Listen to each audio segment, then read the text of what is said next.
ये पूछेंगे, बहुत बड़ी पूछना नहीं हमको कि लोकतंत्र क्या है। हम लोकतंत्र, हमारा देश डेमोक्रेसी ना, कि हम कहते हैं लोकतंत्र हमारा देश है, हम लोग वोट देने जाते हैं, प्रधानमंत्री बनाते हैं, विधायक को बनाते हैं। क्या है लोकतंत्र? क्या जानते हो लोकतंत्र के बारे में? सबको समान अधिकार, लोकतंत्र है। अच्छा, संविधान ही बताओ, क्या है संविधान? क्यों बनाया जाता है तो संविधान? देश को चलाने के लिए। और कोई?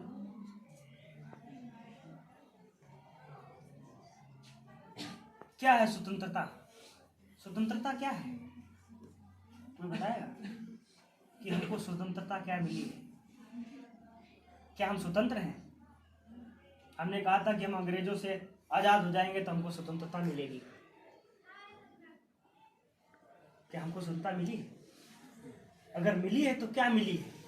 हम क्या उसके बारे में जानते हैं? क्या हम संविधान के बारे में जानते हैं कि संविधान क्यों बनाया गया? ये क्या हम लोकतंत्र के बारे में जानते हैं? क्या हम छोटी सी समाजवाद के बारे में जानते हैं? क्या हम गणराज्य के बारे में जानते हैं? क्या है ये सब? क्या हम प्रधानमंत्री के बारे में जानते हैं? क्या हम राष्ट्रपति के बारे में जानते हैं? मुख्यमंत्री क्या होते, विधायक, ये सब चमचा लोग आते, वोट मांग चले जाते हैं। क्या हम कभी सोचे कि होते क्या है? संसद क्या है? विधानसभा क्या है? इसमें कौन बैठता है? इसमें कैसे कार्य होता है? सरकार कैसे चलती है? सरकार के अंदर कौन कौन बैठता है? कभी सोचा है? कभी नहीं समझा कि इसको क्या होता है? संविधान मालूम क्या है? जैसे मान लो हमारा देश जब स्वतंत्र हुआ, जब आजाद हुआ हमारा जब देश अंग्रेजों से, तो इतना बड़ा सा देश था, इसको कैसे चलाया जाएगा, इसको हैंडल कैसे किया जाएगा? तो उस देश को चलाने के लिए कुछ प्रावधान, कुछ नियम, कुछ कानून बनाए गए कि उन प्रावधानों का संग्रह है जिसके आधार पर कोई भी देश चलाया जाता है, किसी भी देश का शासन चलाया जाता है। इतना बड़ा देश है, इतना बड़ा लोकतंत्र है, इसको कैसे चलाया जाएगा? इतने बड़े देश को हैंडल करने के लिए तो कुछ नियम बनाएंगे, कुछ कानून बनाएंगे कि इसके आधार पर इतना बड़ा देश या इतना बड़ा लोकतंत्र चलाया जाएगा। कुछ ऐसी परंपराएं हैं कि जैसे हमारे देश पहले, सबसे पहले लिखित संविधान जो था वो अमेरिका का था, और आज वर्तमान में विश्व का सबसे बड़ा लिखित संविधान अगर किसी का है तो वो भारत का है। संविधान दो तरीके के होते हैं, एक होता है लिखित, एक होता है मौखिक। आप कहते मौखिक कैसा होता है? जैसे मान लो, आपको उदाहरण देते हैं, आपसे ही समझाते हैं। जैसे मान लो कि आप गए, अपने घर में रहते हैं, आपकी मम्मी सुबह उठती है, खाना बनाती है, आपको तैयार करती है, आप सुबह उठते हैं, तैयार हो जाते हैं, स्कूल चले आते हैं। आपके पापा काम करने पर चले, कहीं लिखा है कि आपके पापा काम करने जाएंगे, आपकी मम्मी सुबह उठेंगी, खाने बनाएंगी, आप सुबह उठेंगे, तैयार होकर स्कूल चले आएंगे? नहीं, एक परंपरा बन गई कि हमें सुबह उठना है, स्कूल जाना है।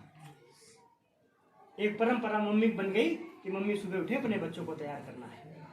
क्यों? वो पूरा काम कर रहे हैं ना, पूरा घर का शासन चला रहे हैं ना। एक कहीं लिखा है? नहीं लिखा। वो होता है मौखिक।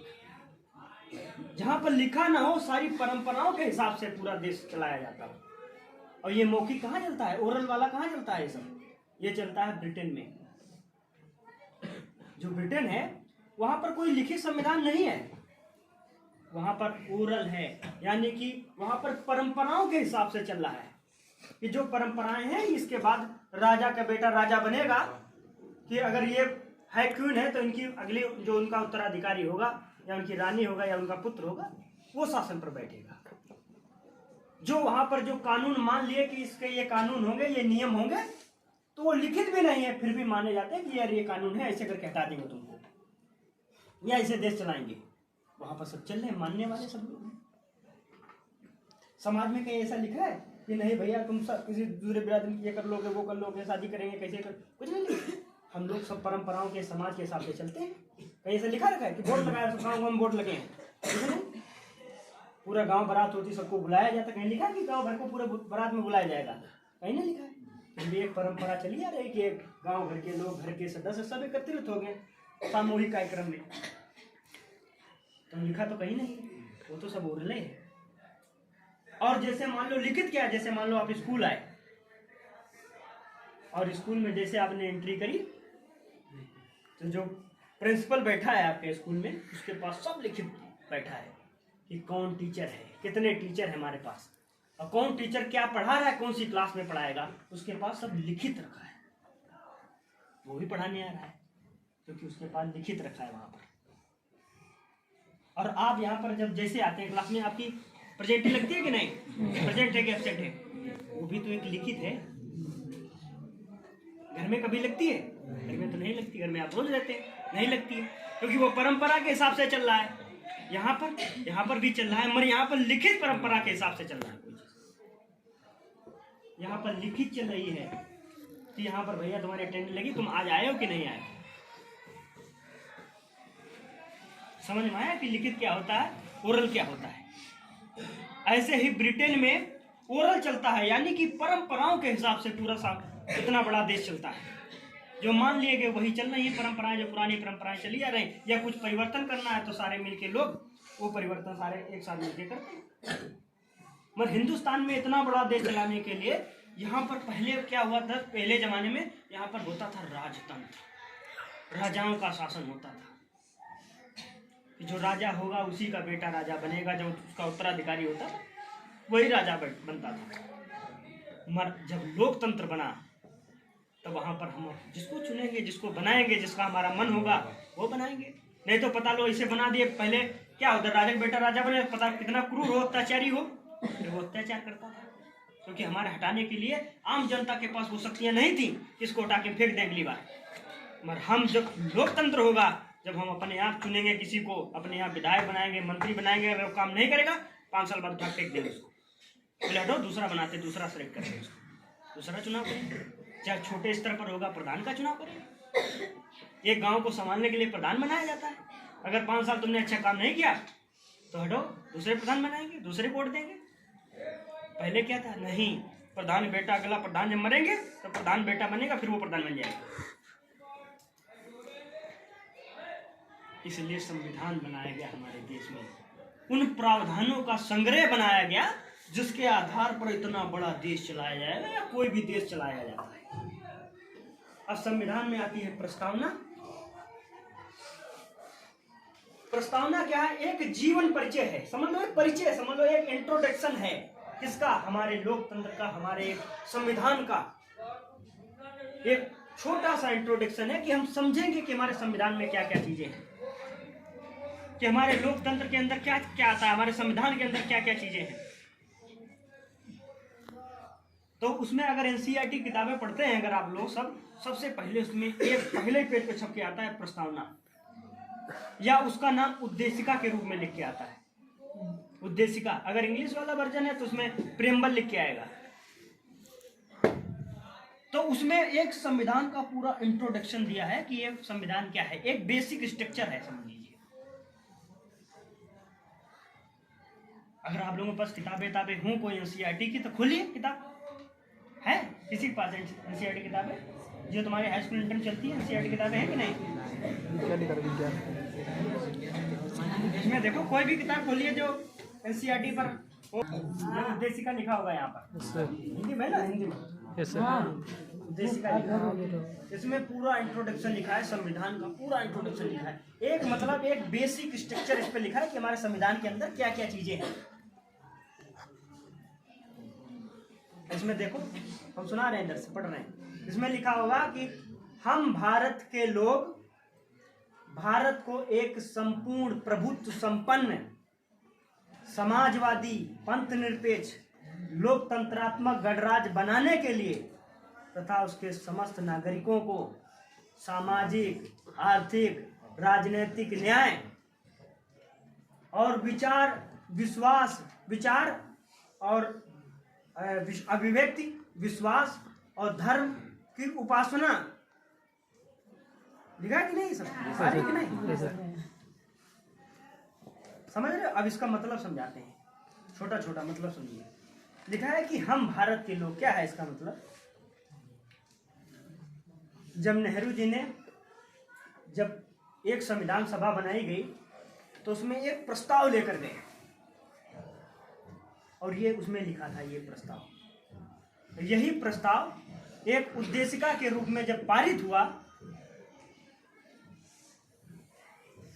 और उसी ये उद्देशिका बनी। उसमें लिखा है कि जब नेहरू जी पढ़ रहे हैं, कह रहे हैं कि हम भारत के लोग, यानी कि स्वयं हम और समस्त भारत के लोग जो भी हैं, जो भी सुप्रीम पावर होगी इस देश की, ना तो संसद के पास है ना ही वो क्या कहते हैं सुप्रीम कोर्ट का, सबसे अगर सुप्रीम पावर है इस देश में तो वो जनता है। जनता को क्या कहते हैं? लोक प्रभुता, यानी कि जनता का जो शासन होता है या जनता की वाणी। रूसों ने कॉन्सेप्ट दिया था लोक प्रभुता का, कि जनता की जो वाणी है वो ईश्वर की वाणी है, कि सारी सुप्रीम शक्तियां जितनी हैं वो सब जनता के अंदर निहित हैं। जो ये संविधान बना रहा है कौन? हम सब मिलकर बना रहे हैं। ये कोई अकेले नहीं बनाया जा रहा है। कह रहे कि जो हम हैं समस्त भारत के लोग, और अपने देश को कैसा बनाएंगे? संपूर्ण प्रभुत्व संपन्न। इसका मतलब जानते हो क्या होता है? कोई जानता है? संपूर्ण प्रभुत्व संपन्न का मतलब जानता है कोई? क्या होता है? हम अपने देश को कैसा बनाएंगे? उन्होंने कहा है कि हम संपूर्ण प्रभुत्व, ऐसा देश की संपूर्ण प्रभुत्व। इसका मतलब है कि हमारे जो आंतरिक मामले होंगे, हमारे जो संसद के अंदर जो भी मामले होंगे। पहले क्या सिस्टम था कि हमारा जब देश गुलाम था तो हमारे जो ब्रिटिश थी ना, अंग्रेजों की हुकूमत, वो कानून बनाती थी, नियम बनाती थी, उसके आधार पर सब कुछ चलता था। हम गुलाम थे, अपने स्वतंत्र निर्णय नहीं ले सकते थे, जो अंग्रेज जो कहेंगे वही होता था सब।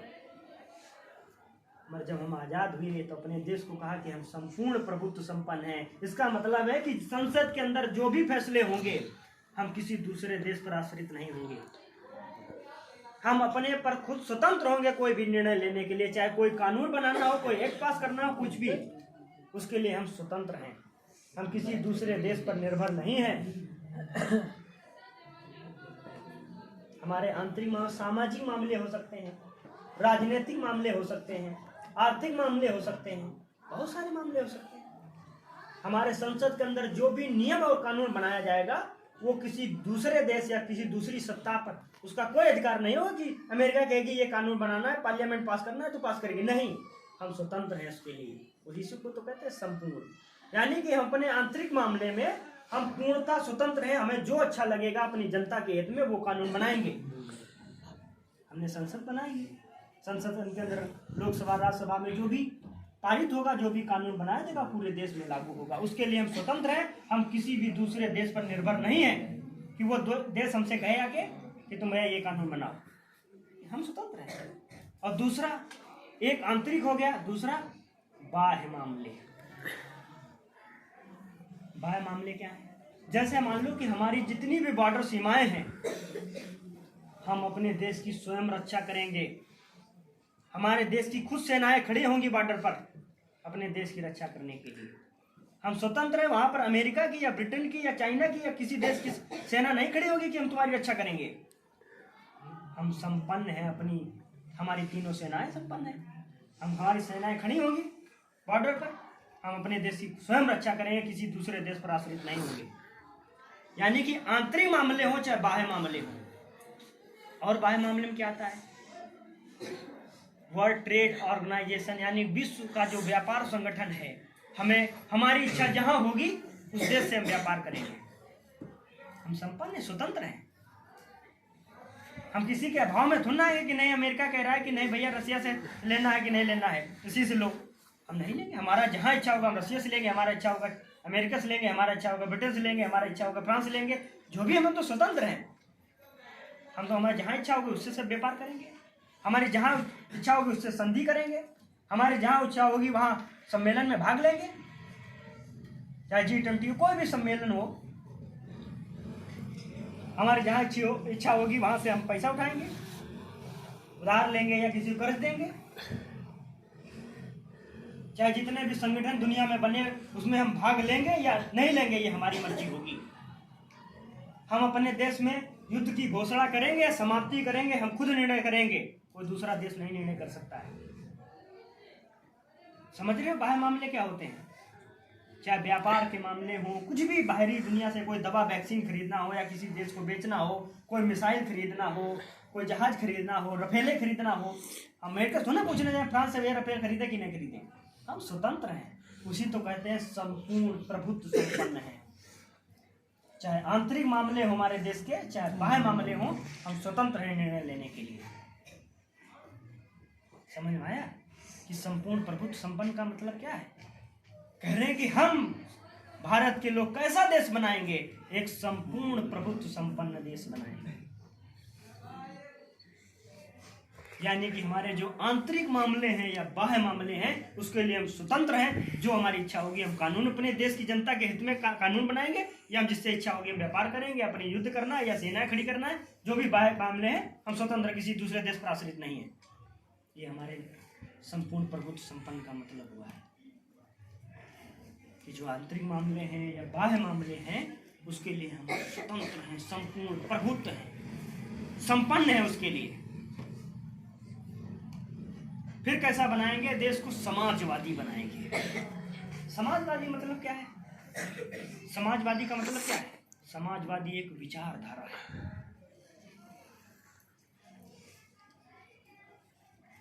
कैसी विचारधारा?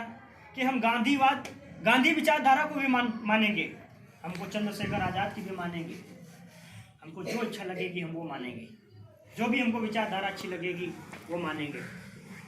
चाहे फॉरेन के कार्ल मार्क्स हों, अगर उनकी विचारधारा अच्छी लगेगी उनकी, कुछ कॉन्सेप्ट उनसे भी उठाएंगे अगर अच्छे लगेंगे। यहाँ नेहरू जी की विचारधारा भी मानते हैं लोग, गांधी की विचारधारा मानते हैं।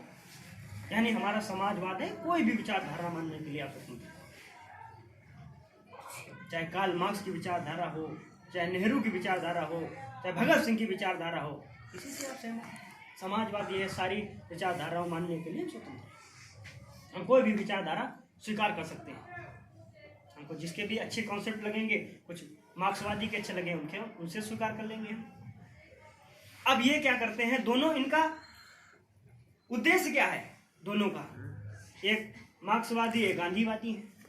गांधीवादी कह रहे हैं कि जैसे मान लो एक वर्ग है, कमजोर वर्ग है, वो सताया जा रहा है, वो कह रहा है कि हमको समानता का अधिकार मिले, हमारा शोषण ना हो समाज में, तो उसके लिए हम आंदोलन करें कि हमको समानता का अधिकार मिले, हमारे वंचित वर्ग के लिए कल्याण हो, उसके लिए मांग उठा रहे हैं। तो गांधीवादी विचारधारा वाले क्या करेंगे कि भैया हम संवैधानिक लोकतंत्र विचारधारा वाले लोग हैं।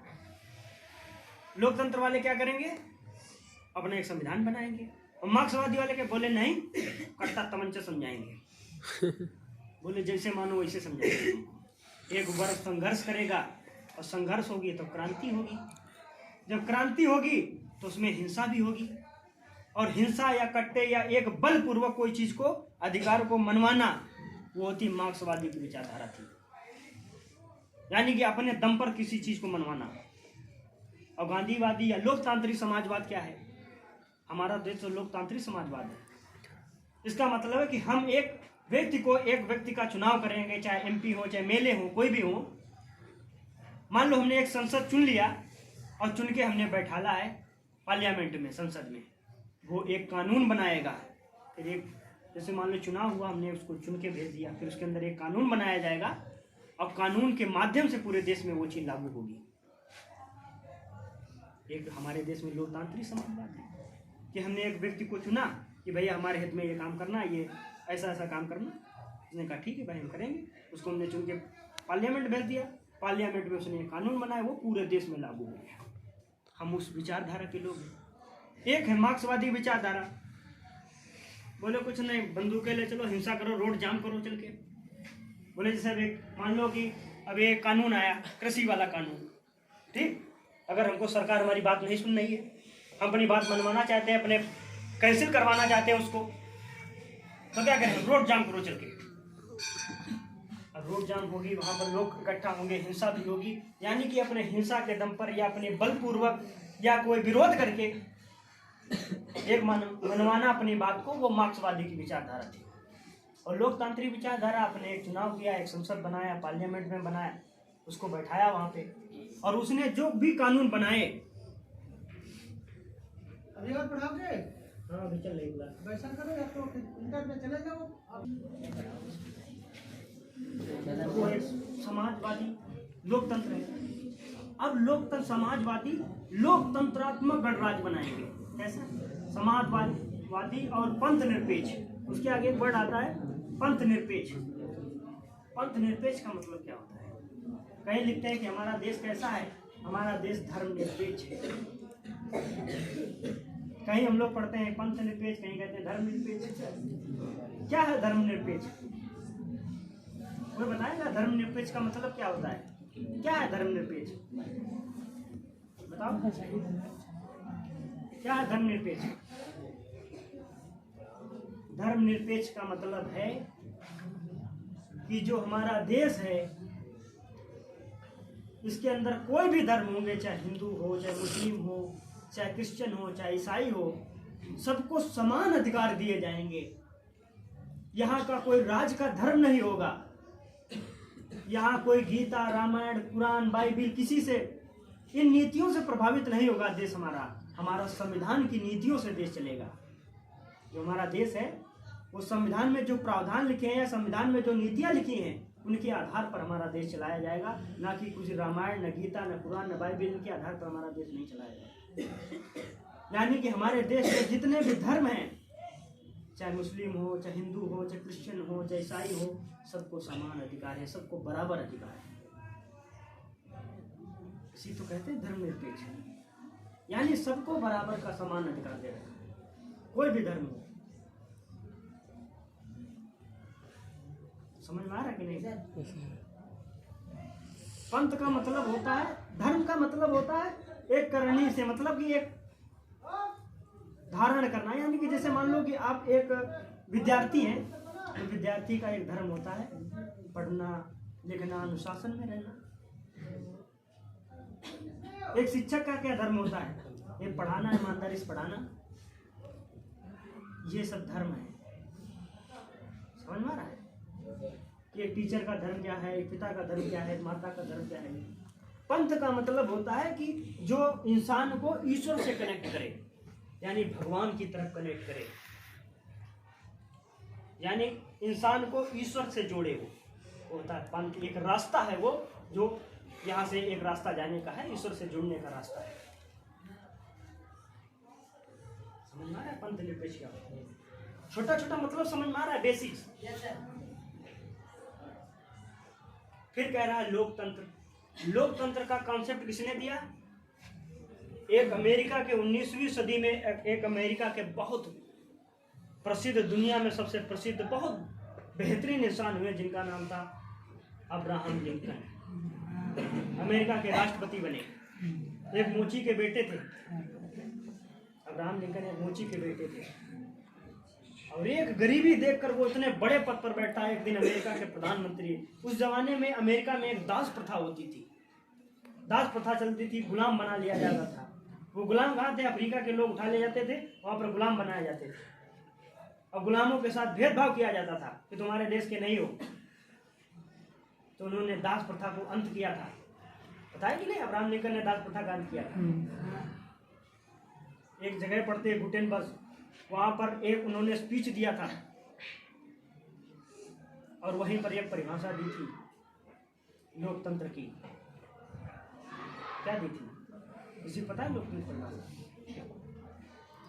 जनता का जनता के लिए जनता पर शासन करना लोकतंत्र कहलाता है। यानी जनता जो होगी वो एक किसी इंसान को चुनेगी, फिर जो चुना हुआ जाएगा वो हम पर शासन करेगा, वो हमारे लिए कानून बनाएगा, नियम बनाएगा। यानी कि जनता के द्वारा चुना हुआ व्यक्ति होगा। आज हमारा लोग, पहले क्या था? राजतंत्र था। पहले लोकतंत्र नहीं था, पहले था राजतंत्र। जब हमारा देश आजाद हुआ तब आया लोकतंत्र। पहले जो राजा थे उनका जो उत्तराधिकारी होगा, जो बेटा होगा या बेटी होगी, वही उनके सिंहासन पर बैठेगा। अगला शासक जो बनेगा, जो रूलर बनेगा, तो वो राजा का बेटा होगा। समझ में आ रहा है कि वहां पर राजा का बेटा होगा, जो उत्तराधिकारी होगा, वही पूरे देश का या वहां का उस जो क्षेत्र का होगा, वहां का रूल वही बनाएगा, वही शासन करेगा। मगर जब लोकतंत्र आया तो हम जिसे चुनेंगे, जैसे हम बनाएंगे, वही राजा बनेगा, वही प्रधानमंत्री बनेगा, वही मुख्यमंत्री बनेगा, वही सांसद बनेगा, वही प्रधान बनेगा, जिसको हम बनाएंगे, जिसको आम पब्लिक वोट देगी। हमारे मन का होगा तो अच्छा काम करेगा तो बनाएंगे, नहीं अच्छा हो 5 साल बाद हटाएंगे, दूसरे को देंगे, दूसरे को बनाएंगे। मगर वहां पर ऐसा सिस्टम नहीं था। बैठना चाहे अच्छा हो चाहे बुरा हो, अगर राजा बहुत अच्छा है, अच्छा काम कर रहा है तो ठीक है, नहीं है तो क्रूर अत्याचार कर रहा, सहना है तुमको। मगर लोकतंत्र है, अगर तुमने अत्याचार किया, हमारा शोषण किया, हम 5 साल बाद तुमको उठा सरकार फेंक देंगे तुम्हारी। होता है लोकतंत्र में। अगर तुमने हमारे हित में काम नहीं किया, जनता के हित में काम नहीं किया, तुमने शोषण किया, अत्याचार किया, 5 साल बाद जब जनता जवाब देगी आपको, तुमने 5 साल में उठा फेंक दो। यही तो लोकतंत्र है। यानी हम जिसको बनाएंगे, जिसको हम चुनेंगे, जिसका निर्वाचन होगा या जिसको हम सेलेक्ट करेंगे, जिसको हम वोट देंगे, वही तो बनेगा राजा। पहले तो नहीं सिस्टम था, पहले राजा का बेटा राजा बनता था, अब नहीं। जिसको हम अब राजा बनाएंगे, जिसको जनता बनाएगी, जिसको जनता वोट देगी, वही शासक बनेगा, वही रूल करेगा। वो लोकतंत्र है। और उसके आगे आता है कि लोकतंत्र गणराज, लोकतंत्रात्मक गणराज। गणराज का मालूम है, गणराज का मतलब होता है जो सुप्रीम पावर पर बैठा है। कौन बैठा है? राष्ट्रपति सुप्रीम पावर पर बैठा है ना, सबसे सुप्रीम पावर। Yes sir. एक संवैधानिक पद पर, सबसे बड़े संवैधानिक पद पर कौन बैठा है? राष्ट्रपति बैठा है। और राष्ट्रपति जो संवैधानिक पद पर बैठा है, वो इतने बड़े पद पर, तो गणतंत्र का मतलब है कि वो वंशागुणित नहीं होगा। इसमें कौन बैठा है? राष्ट्रपति कौन है? द्रौपदी मुर्मू। अब इसका मतलब द्रौपदी मुर्मू बेटा या बेटी नहीं बनेगा। जिसको हम चुनेंगे, चाहे प्रत्यक्ष रूप से चुने चाहे अप्रत्यक्ष रूप से चुने। राष्ट्रपति का चुनाव कैसे होता है? राष्ट्रपति का चुनाव अप्रत्यक्ष रूप से होता है। अप्रत्यक्ष रूप से किसका चुनाव होता है? जिसको हम आम जनता पब्लिक वोट देती है। राष्ट्रपति कभी वोट देते हो? नहीं। राष्ट्रपति कौन वोट देता है? राष्ट्रपति को जो सांसद होते हैं, लोकसभा में बैठे होते हैं, राज्यसभा में बैठे होते हैं, विधानसभा में बैठे होते हैं, विधान परिषद में बैठे होते हैं, या यूनियन टेरिटरी जिनकी बनी है, उसके अंदर जो विधानसभाएं बनी हैं, वो लोग वोट देते हैं। आम जनता वोट नहीं देती। हमने जिसको चुना है और चुने हुए व्यक्ति राष्ट्रपति बनाते हैं, फिर वो लोग चुनते हैं राष्ट्रपति। और हम लोग किसको चुनते हैं? हम लोग चुनते हैं विधायक को। हम लोग किसको चुनते हैं? हम लोग चुनते हैं सांसद को। ये प्रत्यक्ष लोकतंत्र है, यानी कि हम प्रत्यक्ष, आम जनता सीधे वोट दे रही है। और जिसमें सीधे वोट नहीं देती वो अप्रत्यक्ष होता है। जैसे राष्ट्रपति का चुनाव क्या है? अप्रत्यक्ष। यानी कि जो गणराज होगा, जो सुप्रीम पावर पे बैठा होगा, वो वंशागुणित नहीं होगा। जिसे हम चाहेंगे, जिसे पब्लिक चाहेगी, जिसे प्रत्यक्ष या अप्रत्यक्ष रूप से चुना जाएगा, वही यहाँ का राजा होगा, वही सुप्रीम बैठा होगा सुप्रीम पद पर। वो होता है गणराज। ब्रिटेन में क्या है? वो क्राउन रूल चलता है, क्राउन सिस्टम। गणराज तो ब्रिटेन से लिया गया ना। हिंदुस्तान में है, जिसको हम चुनेंगे वो बनेगा। वहां पर क्राउन रूल चलता है, राजतंत्र। यानी कि जो वहां पर जो विक्टोरिया होंगी, विक्टोरिया मरने के बाद उनकी दूसरी विक्टोरिया, उनकी पुत्री या पुत्र जो भी होगा वो बैठेगा, नेक्स्ट क्वीन बनेगी वहां की। वहां पर क्राउन रूल चलता है, क्राउन सिस्टम चलता है, हिंदुस्तान में चलता है लोकतंत्र गणराज। यानी कि जो वंशा यहाँ पे जो सुप्रीम पावर पर बैठे होंगे, प्रधानमंत्री होंगे, राष्ट्रपति होंगे, जो भी सुप्रीम पावर बैठे होंगे, उनको हम चुनकर भेजेंगे। उनके पता मोदी बेटा नहीं बनेगा अगला प्रधानमंत्री। अगला हम जिसको वोट देंगे, जिसको चुनेंगे, वो प्रधानमंत्री बनेगा या राष्ट्रपति बनेगा, चाहे अप्रत्यक्ष रूप से चुने चाहे अप्रत्यक्ष रूप से। समझ में आया ये गणराज का मतलब क्या होता है? फिर कहता है कि हम सामाजिक, आर्थिक, राजनीतिक न्याय, हमको कितने प्रकार का न्याय मिलेगा? हमको 3 प्रकार का न्याय मिलेगा। एक होगा सामाजिक, एक होता है राजनीतिक, एक होता है आर्थिक। सामाजिक न्याय, समाज में सबका कल्याण हो, कोई गरीब ना हो, एक समानता का अधिकार हो, सबको एक प्रतिष्ठित दर्जा मिले, किसी के साथ भेदभाव ना हो। पता लो किसी बड़ा है तो वो बैठा दिया, छोटे जात को नीचे बैठा दिया, तो समानता का अधिकार नहीं। यानी कि समानता, सामाजिक न्याय तभी होगा जब सबको बराबरी का अधिकार मिले। राजनीतिक न्याय क्या है? राजनीतिक न्याय है कि सबको समान अवसर दिए जाएंगे। आपको पॉलिटिक्स में जाना है, आपको विधायक बनना है, आपको सांसद मिलना, सबके लिए अधिकार है। कोई भी व्यक्ति खड़ा हो सकता है, कोई भी चुना जा सकता है। ऐसा थोड़ा ना कि जो आप यहाँ के विधायक हैं उन्हीं का बेटा बनेगा विधायक, वही खड़ा होगा। नहीं, हम भी पर्चा भर सकते हैं, कोई भी पर्चा भर सकता है, आप लोग कोई भी भर सकते हैं। बस उसकी जो शर्तें हैं वो शर्तें पूरी करनी होंगी। अगर विधायक बनना है तो कम से कम 25 साल एज होनी चाहिए आपकी। अगर आप 25 साल एज है, वहाँ के निवासी हैं, तो वहाँ का निर्वाचन कार्ड में आपका नाम है, तो आप लड़ सकते हैं। जो भी उसका सिस्टम है, जो भी रूल्स हैं उसके। यानी कि राजनीतिक न्याय दिया जा रहा है कि कोई भी आम आदमी अगर उसको सीट मिले ना सीट मिले, वो निर्विरोध खड़ा हो जाएगा। मतलब किसी निर्दलीय खड़ा हो जाएगा, बिना सीट के खड़ा हो जाए। हमको सीट नहीं मिली, मुलायम सिंह की सीट नहीं मिली, या अखिलेश यादव सीट नहीं थी, या मायावती सीट नहीं मिली, या किसी पार्टी से हमको सीट नहीं मिली, तो हम उसके बिना दल के खड़े हो जाएंगे, निर्दलीय खड़े हो जाएंगे। क्योंकि सबको राजनीतिक न्याय मिला है, सबको राजनीति में बढ़ने का अवसर मिलेगा, समान अवसर मिलेगा। आर्थिक न्याय, जैसे मान लो कि आपकी ये जमीन है, अगर यहाँ पे अभी एक रोड निकल रही है, जैसे मान लो ये आपके अभी पीछे से रोड निकली है, आगरा एक्सप्रेस में निकली है, रोड निकली भाई, रोड सरकार ने ले ली अपने अंडर में, तो उसकी कीमत देगी कि नहीं, मुआवजा देगी कि नहीं? सरकार ने उसकी कीमत दी, आपको मुआवजा दिया, उसके बदले में पैसे दिए कि नहीं सरकार? आर्थिक न्याय मिलेगा कि नहीं? हम एक फसल बेचने जाएंगे, पता हमको पैसे नहीं दिया, हमारी फसल ले ली, आर्थिक न्याय मिलेगा कि नहीं? समझ रहे? सामाजिक न्याय क्या है, राजनीतिक न्याय क्या है। और आते एक बेसिक चीज समझाने की कोशिश करें, छोटी छोटी चीज पकड़िए, समझ। फिर कहता है हमको स्वतंत्रता कितने प्रकार की? हमको 5 प्रकार की स्वतंत्रता दी है। प्रस्तावना में हमको कहती है 5 प्रकार की स्वतंत्रता। कौन की? विचार की, अभिव्यक्ति की, धर्म की, उपासना की, जो स्वतंत्रता है ना हमको, विश्वास की, ये हमको स्वतंत्रता। अब विचार क्या होता है? क्या होता है विचार? हम किसे कहेंगे विचार क्या है? हमने जैसे आपसे पूछा बताओ विचार क्या है, अब क्या बताएंगे विचार क्या है? विचार कह रहे हम विचार कर रहे हैं, नहीं सुनिए, हम बात सुनते हो हम विचार कर रहे हैं। अच्छा, अभिव्यक्ति क्या होती है? अभिव्यक्ति का मतलब क्या होता है? बोलने की नहीं मालूम? सुनो, ध्यान से सुनो, बताते हैं।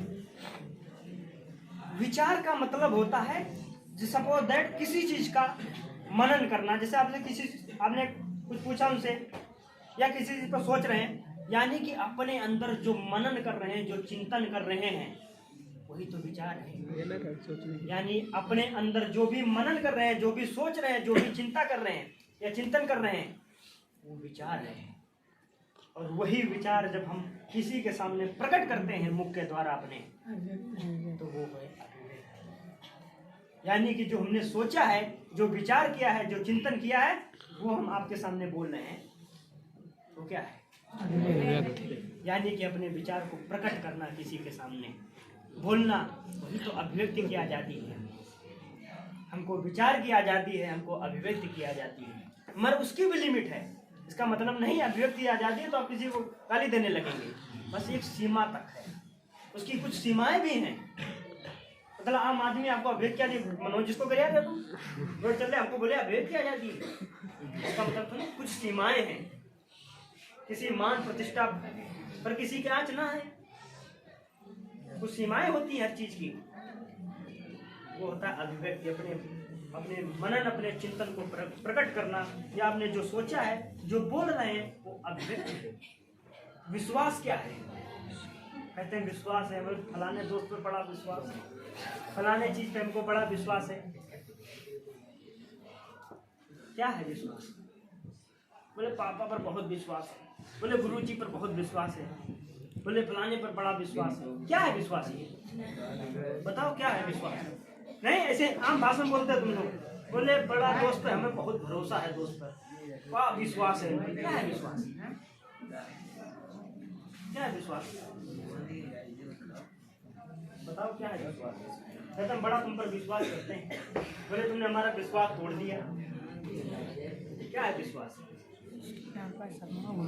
हमको स्वतंत्रता मिली है ना, स्वतंत्रता में एक शब्द विश्वास भी है।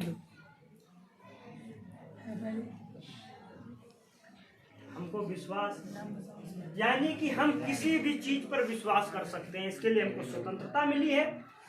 चाहे गांधीवादी विचारधारा पर विश्वास करना हो, चाहे मार्क्सवादी विचारधारा पर विश्वास करना हो, चाहे नेहरू की विचारधारा पर विश्वास करना हो, चाहे मैं मुस्लिम धर्म पर विश्वास करना हो, चाहे मुझे हिंदू धर्म पर विश्वास करना हो, चाहे मुझे क्रिश्चियन पर हो, किसी पर या किसी पुरुष पर, किसी भी से जिससे हम प्रभावित हो उस पर विश्वास करना चाहते हैं, हम उसके लिए स्वतंत्र हैं। समझ में आया विश्वास का मतलब क्या है? हम किसी भी विचारधारा मानने के लिए स्वतंत्र हैं, हम किसी विचारधारा को स्वीकार करने स्वतंत्र हैं। यानी हमें इस पर विश्वास है, अगर इस धर्म पर विश्वास है या इस व्यक्ति पर विश्वास है तो हम उसको स्वीकार कर सकते हैं। हमको विश्वास है तो उसके लिए हमको स्वतंत्रता है विश्वास की। और फिर क्या आता है कि धर्म की स्वतंत्रता। धर्म क्या होता है? हिंदू धर्म होता है, मुस्लिम धर्म होता है? कोई हिंदू धर्म नहीं होता, कोई मुस्लिम धर्म नहीं होता है। अगर जो कहते हैं हिंदू धर्म है, हिंदू धर्म नहीं है। हमारा धर्म कौन है? हमारा धर्म है सनातन। जो सनातन धर्म को फॉलो करते हैं, मानने वाले लोग हैं, उनको कहते हैं हिंदू। जो उनके फॉलोवर्स हैं, जो उनके अनुयायी हैं, जो सनातन धर्म के, उनको क्या कहते हैं? हिंदू। मुस्लिम धर्म है? नहीं, धर्म है इस्लाम। जो इस्लाम को फॉलोवर हैं, जो पैगंबर मोहम्मद साहब को मानने वाले लोग हैं, जो इस्लाम को मानने वाले लोग हैं, जो उनके अनुयायी हैं, उनके फॉलोवर्स हैं, उसको कहते हैं मुस्लिम। चाहे ईसा मसीह के हों, क्रिश्चियन वाले हों, कोई भी हो, चाहे बौद्धिस्ट हो, चाहे बौद्ध की परंपरा के मतलब उनकी विचारधारा को मानने वाले हो, कोई भी धर्म आप स्वीकार कर सकते, जो भी आपको अच्छा लगे। आप हिंदू है तो मुस्लिम स्वीकार कर सकते हैं, मुस्लिम तो हिंदू स्वीकार कर सकते हैं, आप क्रिश्चियन बन सकते हैं, कोई भी धर्म आप स्वीकार कर सकते हैं। सारे धर्म को मानने के लिए, सारे धर्म को स्वीकार करने के लिए आपके स्वतंत्र हैं। आपको आजादी मिली है, आपको कोई जबरन धर्म परिवर्तन नहीं करा सकता है। आपकी जहां इच्छा होगी, जो हमको धर्म अच्छा लगेगा हम वो स्वीकार करेंगे। अब धर्म की तो स्वतंत्रता हो गई। अब मान लो, जैसे मान लो कि हमने हिंदू धर्म तो हमने सीख लिया, या हमने हिंदू धर्म को मान लिया या मुस्लिम धर्म को मान लिया। अब हम मानेंगे कैसे, कि हम लोगों को कैसे बताएंगे? अब जैसे मान लो हिंदू धर्म ले लिया, तो उसके लिए कर्म कांड करना पड़ेगा, पूजा पाठ करनी पड़ेगी नहीं कि धर्म मानने से कुछ हो जाएगा। हमने हिंदू, जैसे मान लो कि हमने हिंदू धर्म मान लिया, अब उसके लिए वो कर्म कांड करना पड़ेगा। वो हो क्या होगा? यानी कि उपासना की स्वतंत्रता है हमारे पास। हमने धर्म तो स्वीकार कर लिया, अब हमारे पास पूजा पाठ करने की स्वतंत्रता हम तो होनी चाहिए। उसी को कहते हैं उपासना। उपासना की स्वतंत्रता लिखा है। उपासना का मतलब है कि जो भी हमने धर्म स्वीकार किया है, उसके कर्म कांड को मानने की स्वतंत्रता है, या उसके जो फॉलो, जैसे मान लो हिंदू धर्म स्वीकार किया है तो उसमें पूजा पाठ या कहीं वो ये नहीं जो अब भागवत वगैरह सुनाते हैं सब, धर्म के प्रचार करने की स्वतंत्रता है। जैसे मान लो कि हमने इस्लाम धर्म स्वीकार कर लिया है, या मुस्लिम धर्म, जो इस्लाम धर्म स्वीकार कर लिया है, अब हमने इस्लाम धर्म तो स्वीकार कर लिया, अब हमें नमाज पढ़ने के लिए तो होना चाहिए, हम मस्जिद बना देंगे। वही तो उपासना करने की स्वतंत्रता तो होनी चाहिए। उसी तो लिखा है कि हमको उपासना करने की स्वतंत्रता है, यानी कि मस्जिद बनाने की स्वतंत्रता है, हमको नमाज पढ़ने की स्वतंत्रता है, हमें पूजा पाठ करने की स्वतंत्रता है, हमें वो क्या कहते हैं, वो जो क्रिश्चियन लोग होते हैं उसमें जाते हैं चर्च में जाने की स्वतंत्रता है। बौद्ध लोग जो होते हैं भिक्षुक बनने, कुछ भी बनने की, उसकी स्वतंत्रता है हमको। यानी ईश्वर तक जो रास्ता होगा पहुंचने के लिए, जो धर्म का रास्ता होगा, उसको मानने के लिए हमको उपासना की स्वतंत्रता दी गई है। समझ में आया? क्या है विचार? विचार का मतलब क्या समझ में आया? जो हम अपने अंदर मनन कर रहे हैं, चिंतन कर रहे हैं, उसे विचार कहते हैं। वो है विचार। और वही जब हम प्रकट करते हैं, अपनी वाणी से बोलते हैं, अपनी बात रखते हैं, वो है अभिव्यक्ति। विश्वास, हम किसी भी विचारधारा को मानने के लिए हम स्वतंत्र हैं। वो हमारा विश्वास हो सकता है। हम किसी व्यक्ति पर विश्वास कर सकते हैं, किसी धर्म पर विश्वास कर सकते हैं, किसी विचारधारा पर विश्वास कर सकते हैं, वो है विश्वास। अपनी शैली पर विश्वास कर सकते हैं, अपने दोस्त पर विश्वास कर सकते हैं, किसी पर विश्वास कर सकते हैं। धर्म कोई भी धर्म स्वीकार कर सकते हैं, चाहे हिंदू हो, चाहे मुस्लिम हो, बौद्ध हो, जैन हो, क्रिश्चियन हो, सिख हो, कोई भी धर्म जो भी है, हम कोई भी धर्म मानने के लिए स्वतंत्र हैं। और जो हम धर्म स्वीकार कर रहे हैं उसके लिए हमें पूजा पाठ जो भी लगता हो, उसके जो भी रास्ता हो, उसके लिए उपासना का जो भी रास्ता हो, चाहे नमाज पढ़ना हो, चाहे मस्जिद बनाना हो, चाहे मंदिर बनाना हो, चाहे क्रिश्चियन में हमको जाना हो, जो भी करना हो, उसकी जो भी कर्मकांड हो, जो भी उसकी क्रियाकलापें हो, उसको मानने के लिए हम स्वतंत्र हैं। आज पता चला कि हमको स्वतंत्रता क्या है। हमको विचार की स्वतंत्रता है, हमको अभिव्यक्ति की स्वतंत्रता है, हमको विश्वास की, हमको धर्म की स्वतंत्रता है, और हमको उपासना की स्वतंत्रता है। अब ये छोटे छोटे वर्ड का मतलब समझ में आया कि नहीं? पीछे वाले भैया सब लोग समझ में आ रहा है कि नहीं? बता देना जो समझ में आया, फिर हम दोबारा रिपीट कर देंगे। और ना समझ में बताना और सरल भाषा समझाएंगे। अब वो भी ना समझ में आए तो बताना गांव वाली भाषा समझाएंगे। बस समझ में आना चाहिए वो चीज, वो पॉइंट समझ में आना चाहिए कि मतलब क्या बताना चाहते हैं। हमको संविधान क्या समझ में आएगा कि संविधान हमारा क्या है, हमको स्वतंत्रता क्या मिली है, हमारा न्याय क्या है। हमको छोटी छोटी तो चीजें पता चलनी चाहिए। हम तुमको ये एक उसका इंट्रोडक्शन दे रहे हैं, एक बेसिक स्ट्रक्चर बता रहे हैं तुमको। फिर इसके अंदर जाएंगे तो बहुत लंबी लंबी कहानियां हैं इसके अंदर, बहुत बड़ा बड़ा लिखा आ गया। हम लोग पहले छोटी छोटी चीजें तो समझे मतलब क्या है। अगर बहुत बड़ी बड़ी चीजें अभी बताना शुरू कर देंगे तो बाउंस कर जाएगी, समझे। और वहीं से बच्चा कमजोर हो जाता है। हमारी एक बात मानिए, सब लोग सुनिए, कोई भी बच्चा अगर आता है इस क्लास में बैठा हुआ, कोई भी बच्चा है, कोई भी बच्चा कमजोर नहीं है। कोई भी बच्चा कमजोर नहीं होता है। कमजोर कब होता है? जब उसको समझ नहीं आता है। जब तक उस चीज को वो चीज समझ नहीं पाया तब तक वो कमजोर है। और जिस दिन वो समझदार हो जाता है तो दुनिया में ऐसी ऐसी रचनाएं, ऐसे ऐसे काम करके चला जाता है जो लोग दुनिया में याद करते हैं। कालिदास नाम सुने हो? कालिदास कितना बड़ा मूर्ख कौन होगा? जिस डाल पर बैठे वही डाल काट रहे हैं। कालिदास थे, कहते दुनिया सबसे मूर्ख थे। इस जमाने में कहा कि विद्वान ने कहा ये कितना बड़ा मूर्ख आदमी जो जिस डाल पर बैठा है वही डाल काट रहा है। मगर कालिदास बाद में वो कालिदास बने जिनके एक एक श्लोक पर लोग आज पीएचडी करते हैं, क्योंकि उस समय उनको समझ नहीं आया। जब समझ में आया तो वो काम करके चला गया जिस पर आज छोटे छोटे उनके श्लोक का बड़े बड़े विद्वान अर्थ नहीं निकाल पाते हैं कालिदास के। तुलसीदास देख लो, जब तक भटक रहे, जब खुले तो ऐसे बने ऐसी सी रामचरितमानस लिख के चले गए जिसका दूसरा तोड़े नहीं आया, कोई किसी ने उसका तोड़े नहीं निकाल पाया। क्या बेहतरीन नाले लिखे गए हैं। बड़े बड़े महापुरुष जितने हुए हैं सब, जब तक गौतम बुद्ध थे, जब तक घर में रहते थे, राजकुमार की तरह रहते थे, जब समझ में आया उनको ये चीज नहीं, ये सब व्यर्थ है, जब समझ में आया तो ये भगवान बन गए। तो कोई कमजोर थोड़ा है, किसी का दिमाग कमजोर थोड़ा होता है। कमजोर तब होता है जब हमको समझ नहीं आती कोई चीज। सर ने सवाल बताया कोई, हमको जोड़ घटाना नहीं आ रहा है, हमने छोटी छोटी चीज नहीं आ रही है, उसने इतना बड़ा सवाल बता दिया तो हमको समझ नहीं आया, क्योंकि हमको जोड़ घटाने नहीं आता था। इतना बड़ा सवाल कैसे समझ में आएगा? जब समझ नहीं आया तो हम सोच लिए कि हम कमजोर हैं। हम कमजोर थोड़ा थे, हमको समझ में नहीं आई थी वो चीज। जब समझ में आती है कोई चीज तो कोई भी बच्चा कोई भी सवाल, कोई भी थ्योरम, कोई भी सब सॉल्व कर सकते हैं। और जब तक वो समझ नहीं आई, वो चीज छोटी छोटी चीजें समझ नहीं आई, तब तक वो बच्चा कमजोर है। इसमें इतने सारे 100 बच्चे बैठे हैं क्लास में, तो 100 ऊपर बैठे, कोई कमजोर है क्या? कोई किसी को लगता है कमजोर है? कमजोर तब तक हैं आप जब तक आप वो चीज समझ नहीं पाए।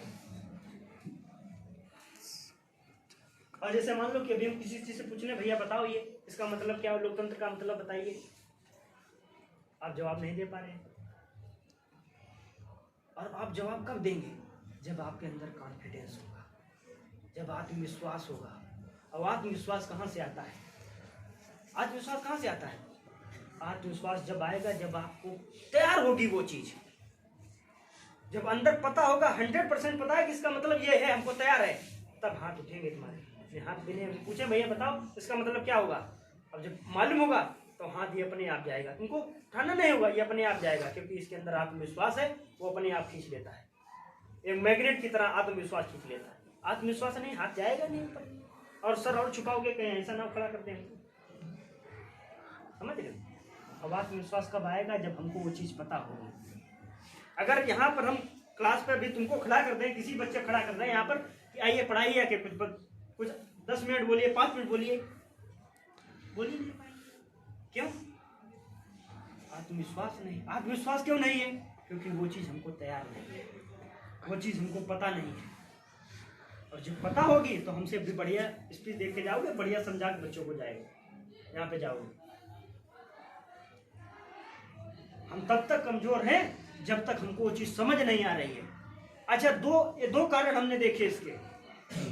एक तो बच्चा समझने नहीं कोशिश की, या तो टीचर समझा नहीं पाया,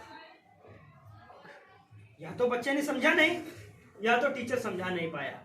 अगर बच्चे ने समझने की कोशिश की तब भी समझ नहीं आए, तो इसका मतलब कि बच्चे के साथ साथ वो टीचर भी दोषी है, क्योंकि उसके पास ऐसी कोई ट्रिक नहीं थी कि उस कमजोर बच्चे को भी सिखा पाते। अगर उसके पास ऐसी कोई ट्रिक होती तो बच्चा कमजोर होता ही नहीं, वो तो कालिदास होते, वो तुलसीदास होते। जिस उम्र में लोग 32 साल में अटेम्प्ट देते हैं, ISPC तैयारी करते हैं, 32 साल शंकराचार्य की जिंदगी थी। अब ऐसा बेहतरीन लिख के चला गया, इतना बड़ा दर्शन लिख के चला गया, उसका थोड़ा ही नहीं आज तक आया। इतने साल गुजर गए। क्या उनका IQ लेवल क्या होगा, दिमाग सोचने की तार्किक शक्ति क्या होगी उनकी, बहुत बेहतरीन होगी उनकी।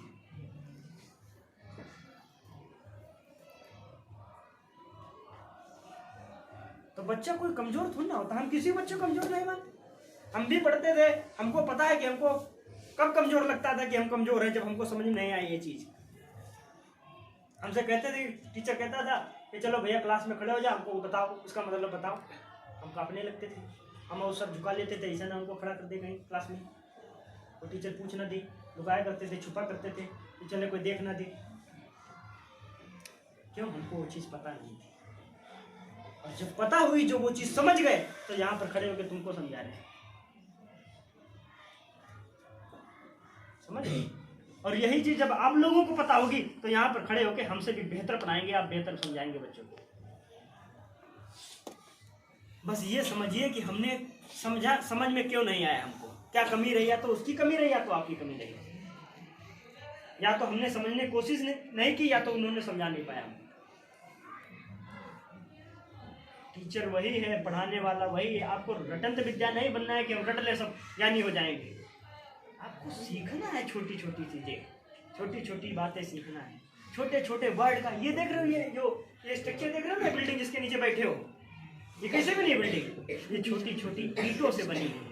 अचानक थोड़ा खड़ी होगी इतनी बड़ी बिल्डिंग। देखो ना, एक छोटी छोटी एक ईंट लगी है, तब जाके इतनी बड़ी बिल्डिंग स्ट्रक्चर तैयार हुआ है। ऐसे छोटे छोटे वर्ड, छोटे छोटा ज्ञान, छोटी छोटी चीजें सीखकर हम एक दिन इससे भी बड़ा महल बनाएंगे। किसका बनाएंगे? ज्ञान का महल बनाएंगे।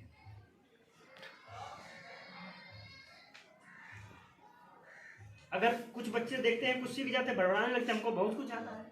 रविन्द्रनाथ टैगोर का नाम सुना है? उनको एशिया में सबसे पहले साहित्य के क्षेत्र में नोबेल प्राइज मिला। रविन्द्रनाथ टैगोर को जब उनका अंतिम समय आया, जब अंतिम स्टेज पर बैठे थे, तो रोने लगे, उनकी आंखों से आंसू आने लगे। उनके शिष्य, उनके चेला मिलने गए, बोले महाराज आप इतने ज्ञानी होकर आप रो रहे हैं, आपके आंखों से आंसू आ रहे हैं। तो वो सोचे कि महाराज इसका मतलब कि महाराज जी मौत से डर रहे हैं, इतना ज्ञानी होते हुए भी रो रहा है इंसान। तो महाराज क्या बोले, गुरु जी आपको क्या मौत से डर लग रहा है क्या, आप क्यों रो रहे हैं? रविन्द्रनाथ टैगोर बोले मुझे मौत से डर नहीं लग रहा है, बोले रो रहा हूं मैं इसलिए रो रहा हूं कि मैं पूरी जिंदगी में पढ़ता रहा हूं, पूरी जिंदगी हो गई मुझे पढ़ते हुए, और उनको साहित्य के क्षेत्र में एशिया में पहला नोबेल प्राइज मिला, विश्व का सबसे बड़ा प्राइज मिला। और ऐसा इंसान कह रहा है कि हम रो इसलिए रहे हैं क्योंकि ये जो प्रकृति का ज्ञान था वो समुद्र की तरह था, उसमें से हमें एक बूंद भी नहीं भर पाए। उस ज्ञान में जो ये प्रकृति का जो ज्ञान है, जो प्रकृति ने, जो ईश्वर ने ज्ञान दिया है, इतना ज्ञान है, इतना सब कुछ सीखने को है, मगर हम इस ज्ञान में एक डेसिमल भी, एक छोटा सा भी नहीं सीख पाए हैं। उसके डेसिमल, एक एक पॉइंट के बराबर भी हम ज्ञान नहीं अर्जित कर पाए। वो इतना बड़ा विद्वान आदमी कह रहा है तो हम लोग तो कहीं गिनती नहीं है। हम लोग कहाँ गिनती आती है जब इतने बड़े बड़े विद्वान लोग कह रहे हैं। विद्यार्थी सिर्फ स्कूल जो पढ़ने आते हैं, बैग टांग लिया स्कूल ले चल दिए, आप सिर्फ स्टूडेंट नहीं है। विद्यार्थी हर वो व्यक्ति है, चाहे आपका बुजुर्ग हो, चाहे मम्मी हो, चाहे पापा हो, चाहे दादा हो, चाहे दादी हो, नाना, कोई भी होगा, कोई रिलेटिव हो, कोई भी इंसान हो, हर वो इंसान स्टूडेंट है जो कुछ नई सीखने की कोशिश करता है, वो जो नई चीज सीखता रहता है, वो विद्यार्थी है जो विद्या का अर्जन करने वाला है। अगर दादा है मोबाइल चलाना सीख रहे तो वो भी एक स्टूडेंट ही है, वो प्रोफेसर नहीं स्टूडेंट है, क्योंकि वो सीख रहे हैं। और जिसने सीखना छोड़ दिया उसने सब बंद कर दिया, तो स्टूडेंट खत्म हो। और जो सीख रहा है जिंदगी के आखिरी क्षण तक कुछ नया सीख रहा है, कुछ नए सीखने की कोशिश कर रहा है, वो सब विद्यार्थी हैं, सब स्टूडेंट। हम लोग यहाँ पर खड़े हैं, आपको पढ़ा रहे हैं ना, हम कोई प्रोफेसर हैं ना कोई टीचर हैं, हम तो बस एक विद्यार्थी हैं। बस ये है कि आप लोगों में, हम भी आप लोगों से पढ़ते थे, बस थोड़ा सा ज़्यादा जान गए तो आप लोगों को समझाने लगे। इससे ज़्यादा थोड़ा ना कुछ है, ना इससे ज़्यादा हमारी कुछ हैसियत है। जिस सीट से आप उठकर हम यहाँ खड़े हुए हैं तो हम भी ऐसे सीटों पर बैठते थे, हम भी ऐसे पढ़ते थे, हम भी ऐसे सोचते थे क्या है। तब उस जब हमारे टीचर पढ़ाते थे तब उस जमाने हम लोग समझते नहीं थे, उस चीज़ को समझ में नहीं आता था। फिर धीरे धीरे जैसे जैसे समय बीतता गया, जैसे जैसे अनुभव होते गए, हर चीज़ समझ में आने लगी। कहते हैं नहीं, आप अगर मेहनत कर रहे हैं तो फल मिलेगा, तुरंत नहीं मिलता है। कहते हैं कि कर्म करो तो फल मिलता है, आज नहीं तो कल मिलता है। और जितना गहरा अधिक कुआं हो उतना मीठा जल मिलता है। आप दुनिया के कितने भी क्वेश्चन ढूंढ लीजिए, इसका हल ढूंढते रहेंगे, आपको नहीं मिलेगा। आप जैसे जैसे जिंदगी जीते चले जाएंगे आपको सब हल मिलना शुरू हो जाएंगे। जीवन के हर कठिन प्रश्न का जीवन से हल मिलता है, कहीं हल नहीं मिलेगा। अगर हल ढूंढना है तो जीवन के हर कठिन प्रश्न का जीवन से हल मिलता है। आप जैसे जैसे आप बढ़ते जाएंगे, जैसे उम्र बढ़ती जाएगी, जैसे जैसे अनुभव बढ़ते जाएंगे, आपके सामने सब कुछ एक दर्पण की तरह सब साफ हो जाएगा, सब कुछ दिखाई देने लगेगा। जैसे दर्पण के सामने जाते हैं आपका प्रतिबिंब दिखाई देने लगता है, इसे सब कुछ दिखाई देने लगेगा। समझ में आ रहा है कुछ? बोरी तो नहीं हो रही क्लास कि हम लोग बोर हो रहे हैं। ये तो सिर्फ हमारा शरीर बोल रहा, बोलने वाला तो कोई और है, समझ रहे हो? हम लोग तो एक, पता नहीं कौन बोल रहा हो, क्या बोल रहा हो, हम लोग तो एक माध्यम है सिर्फ। पता नहीं, पता किसने भेजा हो तुमको पढ़ाने के लिए कि जाओ भैया मोटिवेट कर दो, जाके बच्चों क्या समझ जाए, कब कौन बदल जाए। एक बच्चा कहने लगा आप पुड़िया खाते हैं, छूटती नहीं। हमने कहा नहीं छूटती, हमने छूटती नहीं। हमने कहा चश्मा पकड़े थे, इसको पकड़ो, इसको छोड़ो, देखे नहीं छूटेगा। हमने हाथ में पुड़िया पकड़े, हमने हाथ में पुड़िया पकड़ो, छोड़ो उसको, देखे नहीं छूटता है। जैसे उसने हाथ थोड़ा सा ढीला कर फट से नीचे गिर गई। हमने तुमसे ज्यादा बेवफा है वो पुड़िया। उसने एक सेकंड का भी इंतजार नहीं किया तुम्हारा, और तुम उसके पीछे पीछे घूम रहे हो। उसने जैसे तुमने हाथ ढीला किया तुरंत भाग गई छोड़ के तुमसे। समझिए, हम कहना ये चाहते हैं, जब तक आप कोई चीज को पकड़े हैं तब तक आपके हाथ में है वो, और जैसे छोड़ देंगे वो छूट जाएगी। छोड़ना थोड़ा ना होता कि हम छोड़ देंगे, कल छोड़ देंगे, परसों छोड़ देंगे। कल परसों को वो कभी हुए ही नहीं। कल परसों हम पहले पढ़ते हैं, अरे भैया अभी तो 6 महीना है, पढ़ लेंगे। 6 महीने निकल गए, अब 3 महीना है पढ़ लेंगे। 3 महीने निकल गए, 1 महीना है पढ़ लेंगे। अब जो जनवरी पढ़ी, जनवरी में पढ़ लेंगे। फिर आगे 15, अरे तो 15 दिन जल्दी जल्दी पढ़ो, जल्दी सब पढ़ लेंगे 15 दिन में। 15 दिन नहीं पढ़ पाया, 3 दिन में, 3 दिन में सब खत्म कर देंगे। फिर पेपर वाला दिन आए, बोले 1-1 दिन का गैप है, 1-1 दिन में सब खत्म कर देंगे। और रात में पढ़े तो कुछ इतना ज़्यादा पढ़ लिया, सवेरे सब बाउंस कर गया। फिर मालूम पेपर देने आओगे, यहीं बैठोगे, जैसे तुम्हारी कापी उस दिन खोल देखी थी, ऐसे बैठोगे तब यहीं देखोगे, ईंटें देखोगे, तारे नजर आएंगे दिन में। सब एक एक दराज देखोगे, इतना समय होगा तुम एक एक दराज गिन के चले जाओगे, क्योंकि हम पढ़ के नहीं आए, सीखे नहीं।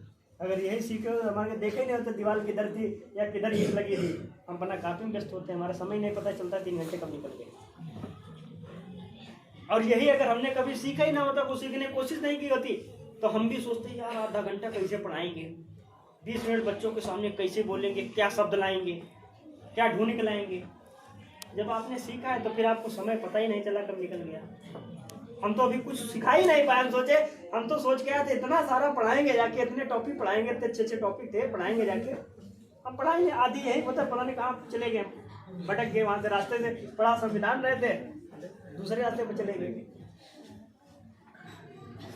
तो हम ये नहीं चाहते कि आप एक दिन में हम आपको कुछ नहीं बना देंगे, एक दिन में सिकंदर नहीं बना देंगे, मगर ये जरूर बता देंगे सिकंदर बनता कैसे है। समझ रहे हो, हम आपको एक दिन में सिकंदर नहीं बनाने आए हैं, और ये जरूर बताएंगे सिकंदर बनता कैसे है।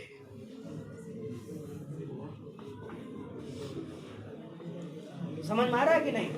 आज एक तो ये अपना आखिरी दिन है इसका 2022 का, कल एक नया सवेरा होगा, एक नई डेट लिख के आई।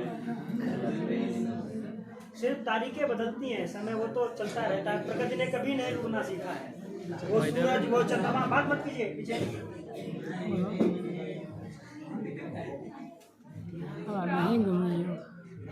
जो ये प्रकृति है ना, उसने कभी नहीं बंद किया। उसका निरंतर काम है अपना काम करना। वो अपने सुबह सूरज उगता है, शाम को अस्त हो जाता है। और ये भी एक हम ही लोगों ने भ्रम पाला है कि सूरज अस्त होता है। सूरज कभी अस्त नहीं होता है। हकीकत है सूरज कभी अस्त नहीं होता है, पृथ्वी घूमती है। आपके अंदर ज्ञान होगा तो बताएंगे पूरी पृथ्वी घूमती है कि सूरज घूमता है। हमारे यहाँ एक ऐसे लोग हैं, आप हमेशा कभी भी ज्ञान का जब परिचय दें, किसी के सामने बताएं, तो आप सोच समझ लें कि यार भैया लेने वाला है कि नहीं, फालतू ना बताएं, नहीं तो आपका बेकार हो जाएगा। हम एक बार इसका प्रैक्टिकल कर लिए, एक बार बहुत लोग बैठे हैं, काम रहते हैं हमारे, तो हम लोग वहीं बैठ गए। तब वो एक दादा बोले कि भैया देखो सूरज घूमता है, देखो इधर सूरज इधर जाता है, इधर जाता है। हमने दादा सूरज नहीं घूमता है, पृथ्वी चक्कर लगाती है उसके ऊपर। दादा बोले तो हमसे ज्यादा जानते, बोले तो हमसे ज्यादा जानते। तो हमने दादा जानने वाली क्या बात है, जो सही बात है वो बता दी। तब तक उनके फॉलोअर्स बैठे वहां पर, बच्चों का समूह बैठा, उनके जो जितने फॉलोअर बैठे थे उनके मानने वाले। हाँ दादा तुम सही कह रहे हो, सूरज घूमता, बताओ इधर से इधर जाता है, कहाँ पृथ्वी घूमती है, हम तो खड़े कहाँ घूम रहे। दादा हौसला बुलंद, दादा खुश हो गए। पहले ये कहने लगा किसी नहीं जानते, हम तुमको बताएं भैया। एक बार भैया घाम में बैठे टिब्बुल पर, देखा सूरज गन मारे उसके सराय बोले हाँ दादा सही कर रहे हो, सूरज गन मारे नाचता। हमू देखा तो दादा ये बहुत गन मारे नाच रहा है। आप बताइए अपने ज्ञान का क्या करेंगे? आपका ज्ञान डिप्रेशन चले जाएंगे, आत्महत्या कर लेंगे ऐसे ज्ञान। बोले यार हम सब इतनी सब ज्योग्राफी पढ़ डाली है, सब इतना सब सीख डाले, सब बेकार है ये सब।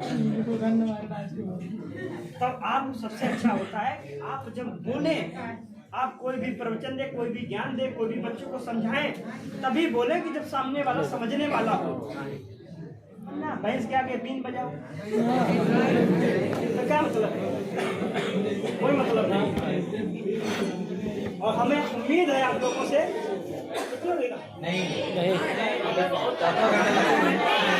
7वां घंटा